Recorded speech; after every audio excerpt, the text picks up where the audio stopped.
Okay, नमस्कार दोस्तों, कैसे आप लोग? आप लोगों की तैयारी उम्मीद है बहुत अच्छी चल रही होगी। आपने देखा पिछले वीडियो में। अब हम देखते हैं हिंदी में। आज मेरा वीडियो हिंदी में मैं बना रहा हूं, तो हिंदी में देखें। इसके पहले हमने पुल्लिंग और स्त्रीलिंग में भी आपने देखा होगा, जो वीडियो आया होगा, और एक दो और बच्चे होंगे वो आ जाएंगे। अब हम देखते हैं वर्ण पे, जो हिंदी का वर्ण है, ठीक है ना। हिंदी में छोटी, इसमें से बहुत सारे लोगों को ऐसा लगता है अरे वर्ण ये इसमें रखा क्या है। सबको पता है कि 52 वर्ड है, ये कथा गगा अनार का आम का, ये इसमें गया, लेकिन नहीं, इसी में से क्वेश्चन आते हैं और वैसे घुमा के मॉडरेट कर देता है। इसमें से ही क्वेश्चन, और बहुत सारे क्वेश्चन है। एमपी पटवारी हो गया, वन रक्षक है, शिक्षक वर्ग 2 है, मध्य प्रदेश जेल प्रहरी है, भर्ती परीक्षा है, केंद्रीय विद्यालय के बहुत सारे एग्जाम है। मतलब बहुत क्वेश्चन बनने वाले हैं ना, बन गए होंगे। तो उसमें हमको बिल्कुल बारीक नीचे से ऊपर जाना है। मतलब मैं यहाँ खड़ा हूँ आपको जीरो से हीरो बनाने के लिए। अब तैयार है तो आप पढ़ते रहिए, समझिए। हर टॉपिक को आप समझेंगे, ठीक है ना। हर टॉपिक को आप समझेंगे तो हम देखते हैं, शुरू करते हैं। और शुरू करने से पहले आपको एक बार फिर से बता दूं कि आपको मेरे चैनल पे बने रहना होगा। जो सर अभय सिंह यूट्यूब है, आप जो इस पर सर्च करते हो, बिल्कुल इस पर बने रहिए, सारे नोटिफिकेशन देखते रहिए। तो शुरू करते हैं। वर्ण जो है बहुत इंपॉर्टेंट चैप्टर है। भाषा की सबसे छोटी इकाई को ध्वनि कहते हैं। और वर्ण, जो ध्वनि हम कह रहे हैं यही वर्ण है, जो भी कहते हैं वो जुड़ के बनता है, शब्द बन जाता है। तो छोटी से छोटी इकाई को ध्वनि। दो क्वेश्चन हो सकता है कि ध्वनि को आ जाए या फिर वर्ण पे आ जाए कि वर्ण क्या है। तो वो चार ऑप्शन भी दे दे कि एक क्वेश्चन दे दे और ऑप्शन में 4 दे दे, ठीक है ना। तो ये भाषा की सबसे छोटी इकाई को वर्ण कहते हैं, ध्वनि जो हम बोलते हैं ना। उदाहरण में देखें क, इसमें देखें क, ख, ग इत्यादि।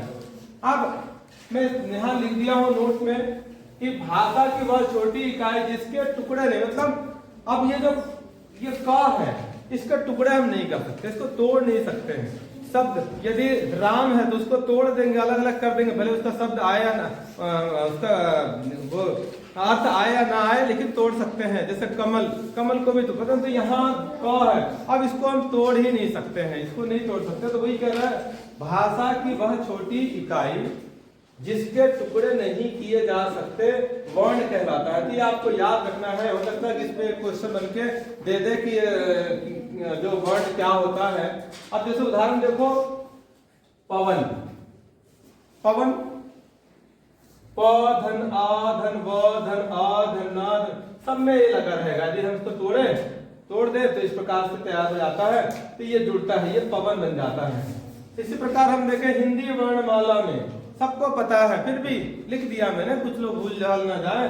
हिंदी वर्णमाला में 52 वर्ण होते हैं। अब हम आगे काम की बात करते हैं। वर्णों के भेद, यहाँ बड़ा कंफ्यूज करता है क्वेश्चन, यही नंबर गलत हो जाते हैं। ये पूछा कई बार, ऐसे पूछ चुका है, कई बार घुमा के पूछा कि वर्णों के भेद।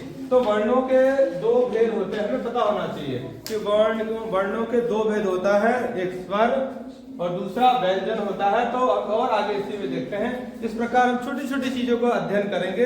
जब छोटी छोटी चीजों का आप अध्ययन करेंगे, आप पढ़ेंगे, तो सारे क्वेश्चन बनेंगे। शॉर्टकट में कुछ नहीं है, शॉर्टकट में करते रहो। बहुत सारे अभी यूट्यूब में प्रैक्टिस सेट भी आ रहे हैं, तो प्रैक्टिस सेट दोस्तों आप तब करोगे जब उसके डिटेल पढ़ेंगे, तो आप प्रैक्टिस कर पाएंगे। बिना डिटेल, बिना विस्तृत अध्ययन से प्रैक्टिस क्या करना। वो तो उसमें लगाया, चलो ठीक है, उसके बाद आंसर आया तो बोले इतने नंबर ले लिया। पर रियल टेस्ट होता है जब हम एग्जाम हॉल में होते हैं, तब हमें पता चलता है कि रियलिटी है क्या। तो आप देखें, इसको डिटेल से देखें। प्रैक्टिस टेस्ट तो 1000 प्रैक्टिस कर ले, कोई फर्क नहीं पड़ता। आपको डिटेल में मेन जो है उसके बारे में पता होना चाहिए। चलिए आगे देखते हैं। और इसमें चलिए देखते हैं, हमने देखा अभी स्वर के भेद, तो स्वर और व्यंजन। तो हम स्वर के बारे में देखते हैं। इसको बारी बारी देखना होगा, ध्यान से आप लोगों को पढ़ना होगा। बहुत सारी बुक में बहुत लंबा लेंथी है, तो बुक से अच्छा जो समय है, जो हम मोबाइल में, टीवी में या यूट्यूब के अकॉर्डिंग जो देख रहे हैं, तो ध्यान से देखें स्वर का। इस स्वर के बारे में, जिन वर्णों के उच्चारण करते समय, यदि क्वेश्चन आ गया तो बड़ी इजी से बन जाएगा ना। तो जिन वर्णों के उच्चारण करते समय मुख से वायु बिना, मतलब जब हम स्वर वर्ड यूज कर रहे हैं तो बिना किसी रुकावट के, वायु बिना किसी रुकावट के निकलती है, वे स्वर कहलाते हैं। मतलब स्वर का जब उच्चारण होता है ना, तो जब हम बोलते हैं तो मुख में कोई व्यवधान नहीं होता है, कोई टकरावट नहीं होती है, तो फ्रीली बात होती है। तो फिर से देख लें, जिन वर्णों के उच्चारण करते समय मुख से वायु बिना किसी रुकावट के निकलती है, वे स्वर कहलाते हैं। अब स्वरों की संख्या में क्या है, थोड़ा सा कई जगह अलग अलग लिखे हुए, परंतु मुख्य जो है हम बात करते हैं, स्वरों की संख्या 11 है। मुख्य जो है, जो ऑप्शन आएगा 4, उसमें 11 होगा, 11। तो स्वरों की संख्या 11 है।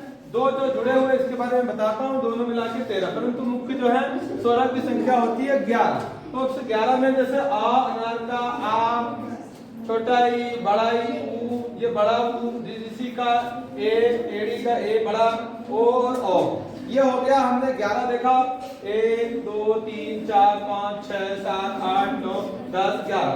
जनरली हमको पता तो होता है, 4 ऑप्शन दे दिया, बहुत सारे क्वेश्चन आएंगे ना, सारे बहुत सारे एग्जाम है, 4 ऑप्शन दे दिया और 3 व्यंजन दे दिया और 1 स्वर दे दिया, हम भूल जाएंगे, गलत करके आ जाएंगे। तो यहाँ ध्यान से देखना पड़ेगा। कई लोग सोचेंगे अरे सर ने अनार का आम का क्यों लिख दिया, पर अरे भैया लिखना पड़ेगा। ये तो यहाँ इजी लगता है जब हम घर में होते हैं, जब हम एग्जाम सेंटर में होते हैं तो ये टफ कंपटीशन होता है, इतना कंपटीशन है, आप कल्पना से दूर, आप कल्पना तो करिए कितना कंपटीशन है। तो आप देखो, इससे देखो, आप देखते हैं ये जो 2 है, ये अम वाला जो है ये अनुस्वर कहलाता है, और अह वाला जो है इसको विसर्ग स्वर कहते हैं। तो आपने देखा, इसके अब हम स्वर के भेद भी देखते हैं। तो इसमें हम देखेंगे आप थोड़ा कि स्वर के भेद क्या है। चलिए तो आगे देखते हैं। इसके बाद स्वर के भेद, जो भेद है वो 3 प्रकार के होते हैं। स्वर के भेद भी क्वेश्चन आ सकता है, 1-1 नंबर का मैं आप लोगों को क्वेश्चन बता रहा हूँ, और बहुत ही कम समय में सटीक, जो 2-4 बार आपने वीडियो देखा और आपका कॉन्सेप्ट क्लियर हो गया, मतलब आपके नंबर पक्के हो गए। और कहाँ से आएगा, कहीं से नहीं आएगा, यहीं से आएंगे क्वेश्चन। तो स्वर के भेद, तो स्वर के भेद 3 है, हो सकता है वो ऑप्शन दे दे 2 1 3 4 5 कुछ भी दे सकता है, तो हमें पता होना चाहिए कि स्वर के भेद कितने होते हैं।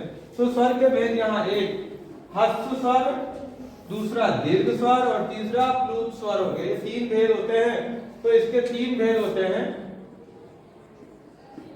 जिसको हम देखेंगे। 3 भेद जो है इसे हम देखते हैं, ह्रस्व स्वर, दीर्घ स्वर, प्लुत स्वर। तो पहले स्वर को हम देखते हैं, ह्रस्व स्वर जो हो गया, मतलब क्या कह रहा है, जिन स्वर वर्णों के उच्चारण में सबसे कम समय लगता है, कम समय में जो उच्चारण हो जाते हैं उसे ह्रस्व स्वर कहते हैं। कम में ह्रस्व स्वर कहलाते हैं। इनकी संख्या 4 होती है, इनकी संख्या केवल जो है 4 है। देखते हैं कौन कौन सी है।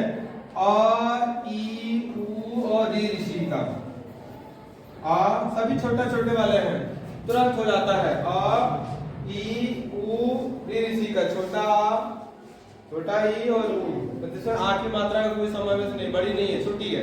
तो ये हो गया कम समय है। अब हम देखते हैं दीर्घ स्वर।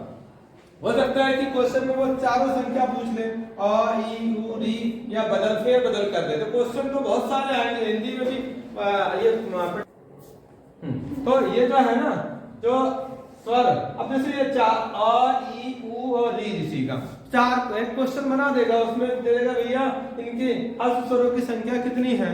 तो 4 तो है, तो 4 यदि संख्या पूछ लेगा, एक क्वेश्चन ये हो गया। दूसरा क्वेश्चन क्या बन सकता है कि आ, ई, ऊ, री ऋषि को हटा के कोई दूसरा डाल देगा, बड़ा वाला डाल देगा, उल्लू का या उनका, तो वो गलत हो जाएगा, हमें पता होना चाहिए। तो आपने देखें कि जिन स्वरों के उच्चारण में सबसे कम समय लगता है ह्रस्व स्वर कहलाता है। इनकी संख्या 4 है। आ, ई, ऊ, री ऋषि का मतलब कम समय में बोलते हैं, बहुत शॉर्ट में, ठीक है ना, ह्रस्व स्वर हो गया। अब दीर्घ स्वर की बात करें, दीर्घ नाम से ही समझ में आ रहा है, दीर्घ मतलब बड़ा, दीर्घ। तो दीर्घ स्वर क्या कह रहा है, आप देखते हैं, इसके भी क्वेश्चन बन सकते हैं ना, बहुत सारे क्वेश्चन, इतने सारे एग्जाम है, हर दिन एग्जाम है, तो इतने क्वेश्चन बनेंगे, आप कल्पना तो करिए। एक किसी दिन में मल्टीप्लाई करके आपको बता दूंगा कितने 100 क्वेश्चन बनेंगे हिंदी पे, केवल हिंदी। फिर मैं आपको जीके पढ़ा रहा हूँ, जीके में, फिर उसके बाद इंग्लिश के जो है, इंग्लिश में आप देखो तो कल्पना तो करिए कि कितने सारे क्वेश्चन बनेंगे। आपकी कल्पना से बहुत दूर है, इतना मिक्स तो हमेशा पढ़ना होगा। केवल बेस, आप उसका बेस पढ़ लो, सारे क्वेश्चन वैसे ही बनते चले जाएंगे, कोई कहीं गलत होगा ही नहीं। तो देखते हैं दीर्घ स्वर, जिन स्वरों के उच्चारण में ह्रस्व स्वरों में से दुगना, मतलब इससे दुगना समय लग रहा है, या मात्रा, इसमें 1 मात्रा लग रही है, इसमें 2 मात्रा, तो दुगना लग रहा है, उन्हें दीर्घ स्वर कहते हैं। उन्हें क्या कहते हैं, दीर्घ स्वर कहते हैं। अब दीर्घ स्वर की संख्या कितनी है, 7 है। देखो, बड़ा आ, ई, ऊ, ए, ओ और औ, ये 7 हो गए, ठीक है ना, और 7 और 4 11 हो जा रहे हैं, तो यहाँ 7। मतलब ह्रस्व स्वर में 4 संख्या और दीर्घ स्वर में 7। तो अब हमें याद रखना है कि ह्रस्व स्वर में ह्रस्व छोटा है तो उसमें 4 है और दीर्घ बड़ा है तो उसमें 7 है। ये भी याद रखने की चीज हो गई। अब उसमें बड़ा आ, बड़ी ई की मात्रा, फिर बड़ा ऊ, फिर ए, दोनों एडी का भी है, एन का भी है, ओ डी का भी है और रत का भी है, ये भी है। तो ये 7 हो गया। आपने देखा। तो इसके भी क्वेश्चन बनेंगे कि भैया दीर्घ स्वरों की कितनी संख्या होती है? 8, 9, 10 से 7 कर दिया तो 7 में जिसने टिक लगाया उसको 1 नंबर मिल गया। या हो सकता है कि ऐसे दे दे सातों 4 ऑप्शन में 7 दे दे, कुछ उसमें ह्रस्व स्वर को डाल दे एक एक करके, तो क्या होगा कि वो गलत हो जाएगा। इसी प्रकार हम देखते हैं नंबर 3 जो है, आपने देखा दीर्घ स्वर। अब देखते हैं नंबर 3 प्लुत स्वर जो होता है सबसे, ठीक है ना। अब प्लुत स्वर के बारे में देखते हैं। जब किसी स्वर वर्णों के उच्चारण में ह्रस्व स्वर से तिगुना समय लगे, उसमें कम उससे ज्यादा तिगुना समय लगे या मात्रा लगे, उससे प्लुत स्वर कहते हैं। उदाहरण में क्या हो गया? ओ इम, ये वाला आता है। यदि किसी को पुकारना, किसी को भाव देना, तो ये जैसे हम पूजा पाठ भी करते हैं ना, भगवान को जब के बारे में जब प्रार्थना करते हैं तो ये सारे लगते हैं प्लुत स्वर।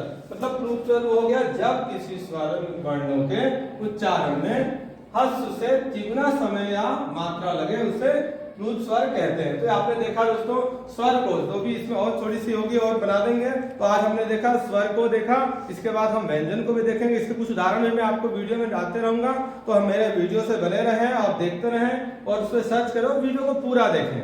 Thank you very much.